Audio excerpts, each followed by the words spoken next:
Bonjour à tous et bienvenue sur la chaîne Attitude Séduction. Alors aujourd'hui on va avoir un sujet particulièrement pertinent puisque je viens moi-même seulement après tant d'années de l'accepter enfin. Le sujet c'est comment accepter son passé. Alors pourquoi j'ai voulu faire ce sujet ? J'ai voulu faire ce sujet parce que c'est extrêmement important d'en parler. C'est pas forcément quelque chose auquel on pense prendre dans le bon angle. Je veux dire par là que généralement on commence à faire du développement personnel, on commence à prendre soin de soi après avoir eu une histoire un peu compliquée, après avoir un passé plus ou moins marquant qu'on a du mal à assumer. Et justement, moi comme vous le savez, mon passé, on va en parler un petit peu tout à l'heure, il me marque et c'est aussi pour ça que je me suis mise au développement personnel. Donc le souci c'est que généralement on prend le problème du mauvais angle et on a du mal à réellement, profondément, totalement accepter son passé. Et on va voir pourquoi. La première chose à savoir, c'est qu'on a tous en nous plus ou moins une part d'ombre. Une part d'ombre, c'est-à-dire un événement de notre passé en général, ou je sais pas, une attirance sexuelle, un mot qui nous aurait marqué de la part de nos parents, enfin ce genre de choses que l'on a du mal à assumer et qui fait quelque part pression sur nous.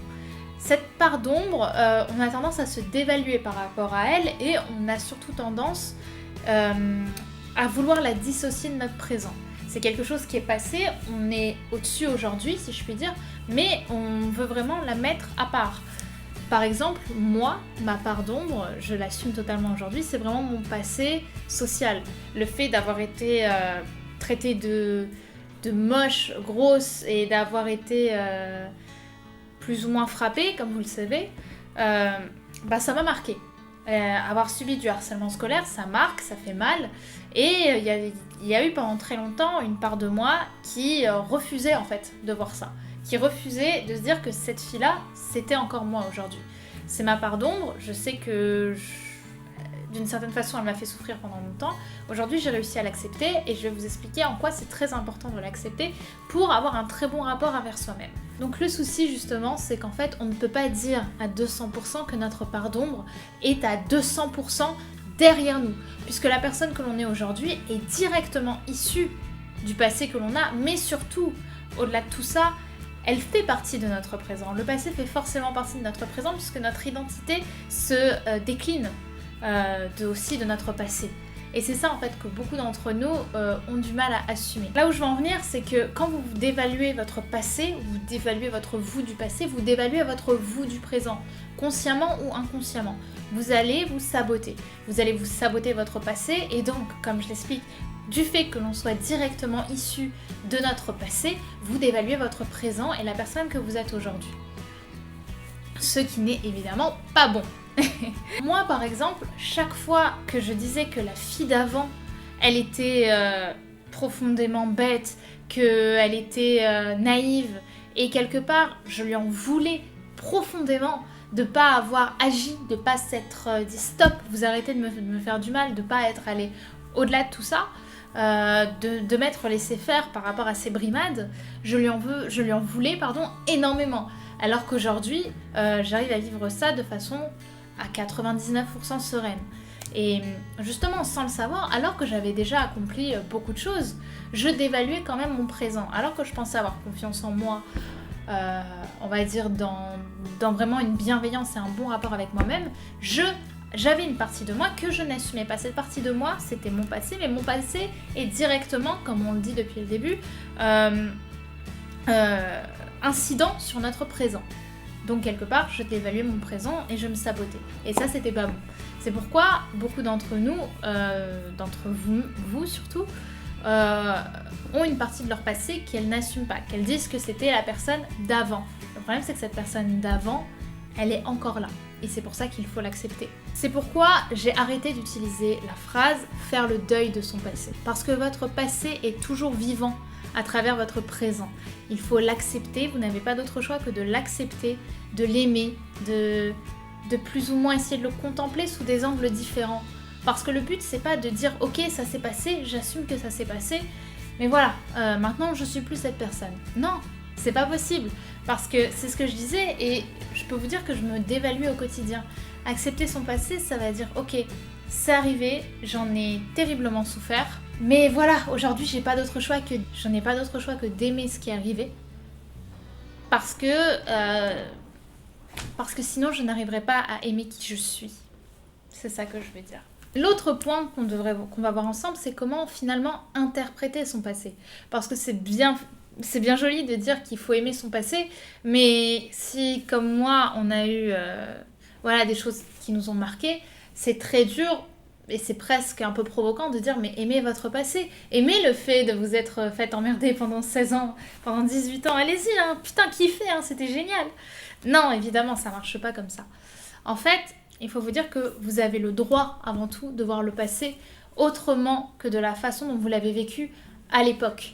C'est-à-dire que, oui, c'est arrivé, oui, vous en avez souffert, mais aujourd'hui, vous avez le choix d'interpréter autrement cette souffrance. On l'a dit dans un nombre incalculable de vidéos, il n'y a pas vraiment de réalité, il y a l'interprétation de la réalité. Je vous laisse voir d'autres vidéos à ce sujet, maintenant vous savez à peu près ce que j'en pense. Et vous avez le droit de voir la personne telle que vous l'avez vue, mais aujourd'hui avec tout ce qu'elle a accompli maintenant. C'est-à-dire que vous voyez votre passé avec les yeux de la personne de votre présent. C'est-à-dire avec la fille qui a accompli des choses, avec le mec qui a géré sa vie professionnelle. Vous voyez, c'est tout cet enchaînement-là qui va faire que vous allez pouvoir voir votre passé et les événements que vous avez eus autrement. Parce que vous avez cette maturité-là, que vous n'aviez pas à l'époque, notamment. C'est votre passé qui donne aussi la valeur de la personne que vous êtes aujourd'hui. Comme je l'ai dit, notre identité est aussi directement incidente par rapport à notre présent et à notre caractère actuel.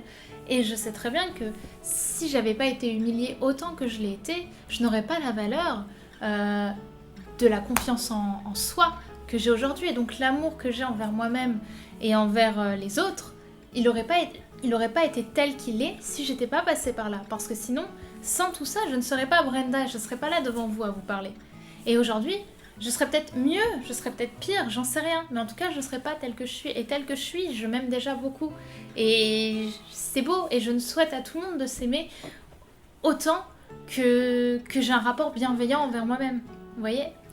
Et du coup, j'aurais pas autant développé de ressources pour être heureuse. J'aurais probablement pas pris les risques de l'entrepreneuriat que j'ai pris aujourd'hui si j'avais pas autant eu peur de l'inaction, si je n'avais pas autant subi l'inaction plus jeune.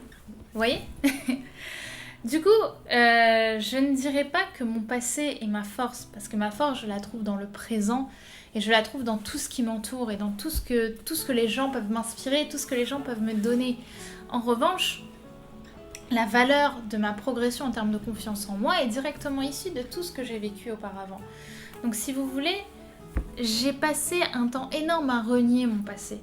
Alors que, à partir du moment où vous allez commencer à l'aimer et avoir un rapport bienveillant envers vous-même, votre rapport à vous-même va vraiment prendre une autre dimension. Je n'aurai pas la valeur de tout ce que j'ai pu vivre, en quelque sorte. Et je sais que, quelque part, c'est en gardant en mémoire ce passé, mais surtout en l'aimant pour ce qu'il est, pas pour moins ou plus qu'il est, pour l'aimer malgré le mal qu'il m'a fait, que j'arriverai à avoir plus d'amour pour moi-même, à encore plus m'apprécier et être plus en accord avec mes valeurs, la confiance en moi que j'essaie d'avoir au quotidien et avec mes objectifs qui sont bien évidemment d'être une personne épanouie mais surtout bienveillante envers moi-même et surtout envers les autres. Et ça passe par son passé et ça passe par l'accepter. Chacun après évidemment l'adapte à son histoire et à ses valeurs tout simplement. Donc voilà pour cette vidéo qui est à présent terminée. J'espère qu'elle vous aura plu et qu'elle vous aura un petit peu éclairé sur ce sujet qui est quand même assez profond. Maintenant, ce que je vous propose, c'est tout simplement de commenter la vidéo ou alors de liker, de vous abonner à la chaîne, de me rejoindre sur mes différents réseaux sociaux, sur Instagram avec Attitude Séduction ou sur Facebook avec Attitude Séduction également. Pour ceux qui veulent en savoir plus sur mes consultations, sur mes coachings privés personnalisés sur Paris ou bien à distance par téléphone. Vous pouvez m'envoyer un mail à l'adresse brenda@attitudeseduction.com. Généralement, je vous réponds très rapidement, et si vous voulez une réponse encore plus rapide, n'hésitez pas à me donner directement votre numéro de téléphone pour que je puisse vous appeler et vous donner les renseignements nécessaires. Voilà, écoutez, je vous embrasse tous très fort. N'hésitez pas, encore une fois, à me donner votre avis sur la vidéo et à la partager. J'espère que ça vous aura plu et je vous souhaite beaucoup de bonheur. Continuez de vous épanouir. Qu'est-ce qui, chez cet homme, m'intéresse? Qu'est-ce qui fait qu'il est différent des autres? Et ça, vous ne pouvez pas le savoir tant que vous ne le connaissez pas. Donc c'est normal de ne pas avoir confiance en soi en séduction si vous ne connaissez rien à la personne que vous avez en face de vous.